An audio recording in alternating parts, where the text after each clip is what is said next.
Welcome to inspiration academy Karimpur Nadia. তো আমরা এখন আছি ইন্সপিরেশন একাডেমির গার্লস হোস্টেলে। তো এখন সন্ধ্যায় দেখব মেয়েরা কী করছে ভেতরে, এবং গার্লস হোস্টেলটা আপনাদেরকে একটু দেখানোর চেষ্টা করব আমি। তো ভেতরে যাই, দেখি কি হচ্ছে।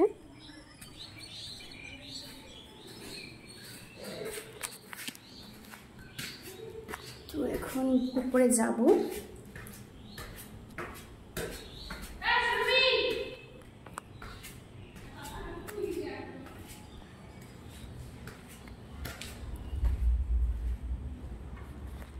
তো এটা হচ্ছে ড্রয়িং এরিয়া, এখানে বসার জায়গা আছে, আর এখানে হচ্ছে রুম আছে। তো এই হচ্ছে রুম, এরা এখানে পড়ছে। তো আমি একটু ব্যালকনিটা আপনাদেরকে দেখাবো। এটা হচ্ছে এখানকার ব্যালকনি, এখানে পড়ছে। এখানে একজন পড়ছে, তাকে একটু জিজ্ঞেস করব, কতদিন হলো তোমার এখানে আসার? 1 মাস। 1 মাস হয়ে গেল? কোনো সমস্যা হচ্ছে না তো এখানে? না। পড়াশোনা ভালো? হ্যাঁ। আচ্ছা, তো আরেকজন আছে, একে জিজ্ঞেস করে নেব কিছু। তো তুমি কোথা থেকে আসছো? আমি কোচবিহার থেকে। কোচবিহার থেকে। তো এখানকার পড়াশোনা বুঝতে কোনো সমস্যা হচ্ছে না তো তোমার? না না, কোনো সমস্যা হচ্ছে না, স্যারেরা ভালো। তো খাওয়া দাওয়া ঠিকঠাক এখানে? হ্যাঁ, খাওয়া দাওয়া ঠিক। আচ্ছা, তো আমরা দেখব এই রুমে কি আছে। এই রুমে হচ্ছে, তো এখানে পড়ছো। কি পড়ছো তুমি?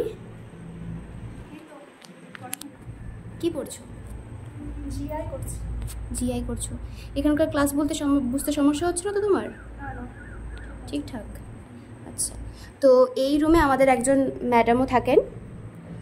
তো এই ম্যাডাম আমাদের মাঝে মাঝে না, ম্যাম প্রায় প্রতিদিন আমাদের সন্ধ্যা 5টায় পড়া নেয়। তো এখানে কোনো সমস্যা হয় না পড়া বুঝতে বা কিছু করতে। এখানে দেখব, এখানে এই রুমে এরা দুজন থাকে, তো এরাও এখানে পড়ছে। আর এই হচ্ছে এই রুমের ব্যালকনি, এই ব্যালকনি এখানকার। আর এখানে হচ্ছে, এখানে একটা রুম, এখানে কাজ চলছে, রুমের কারেন্টের কাজ চলছে। আর এখানে হচ্ছে কিচেন আছে, আর এখানে আছে বাথরুম আছে, বাথরুম দুটো, এখানে একটা আছে আর সামনে। তো যারা যারা যোগাযোগ করছো বা ইচ্ছুক এখানে পড়ার জন্য, তারা তাড়াতাড়ি যোগাযোগ করে নাও, এখানে ভর্তি চলছে। তো এই হচ্ছে আমাদের গার্লস আবাসিক। Thank you.